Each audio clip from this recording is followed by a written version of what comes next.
waandishi wa habari, habarini za saa hizi.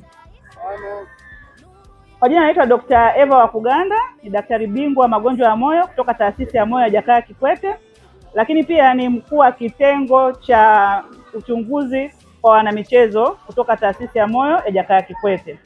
Kwa hiyo kwanza kabisa napenda kuwapongeza sana uongozi wa shule ya Fountain Gate kwa kutualika sisi katika zoezi hili la upimaji kwa wanafunzi, kwa kuona umuhimu wa kupima afya, lakini pia kwa kuorganize bonanza hili zuri. Hongereni sana.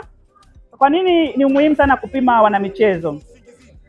Takwimu mbalimbali duniani zinaonyesha kwamba kati ya wanamichezo 300 mmoja ana tatizo la moyo ambalo linaweza kuhatarisha maisha wakati anacheza. Lakini pia kati ya wanamichezo 50,000 mmoja udondoka ghafla na kupoteza maisha. Nafikiri sisi kama wazazi na walimu, kuna matukio mbalimbali ambayo yametokea mashuleni. Unakuta mtoto alikuwa anacheza, anadondoka, anapoteza maisha, lakini wengi wanakuwa hawajui sababu ni nini. Lakini pia kuna wanamichezo mbalimbali duniani, hata Tanzania tuliwahi kumpoteza mwanamichezo Ismail Mrisho, alikuwa anachezea Mbao FC, ambaye huyu alicheza kwa mechi ya kwanza akapata shida akatoka, lakini aliporudi mara ya pili akadondoka na kupoteza maisha uwanjani. Kwa nini sasa hii hali inatokea? Tunajua kwamba michezo ni afya, michezo ni uhai, michezo ni kitu cha muhimu sana, lakini sisi kama madaktari wa moyo tumekuwa tukishauri sana watu wafanye mazoezi, wafanye michezo kwa ajili ya kupunguza magonjwa mengi yasiyoambukiza kama shinikizo la juu la damu, magonjwa ya moyo, magonjwa ya kisukari na uzito uliopindukia. Lakini tunashauri hii michezo iwe ni michezo salama. Tunapoongelea michezo salama, mchezo ambao hauwezi kumpelekea aidha mwanafunzi au mwanamichezo yoyote kudondoka ghafla na kupoteza maisha. Kwa hiyo kuna sababu nyingi. Kwa mfano hapa shuleni tuna watoto wengi wanafanya michezo, lakini kuna wengine ambao inawezekana wamezaliwa wakiwa na matundu katika moyo mpaka umri huu haujawahi kujulikana, lakini na matatizo mbalimbali ya hitilafu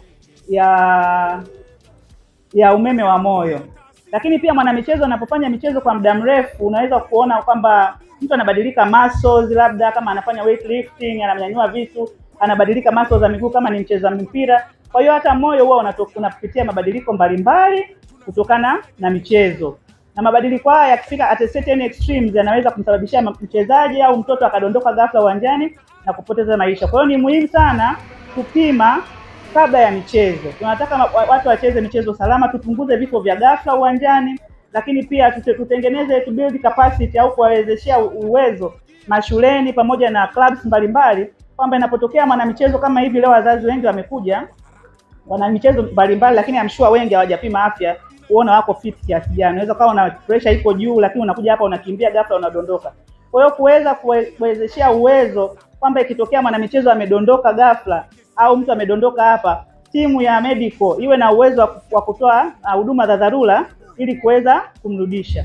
Kwa hiyo tunatoa wito kwa shule zote. Fountain Gate imeonyesha mfano, imekuwa ni kipaumbele sana toka kitengo hichi cha kutibu wanamichezo kimeanzishwa Jakaya. Ilikuwa ni shule ya kwanza kuja kuungana na taasisi. Tunatoa wito kwa shule nyingine pia waone umuhimu wa kupima watoto wanapoanza shule, kwamba je, wako recommended na daktari kuweza kujiingiza kwenye michezo mbalimbali.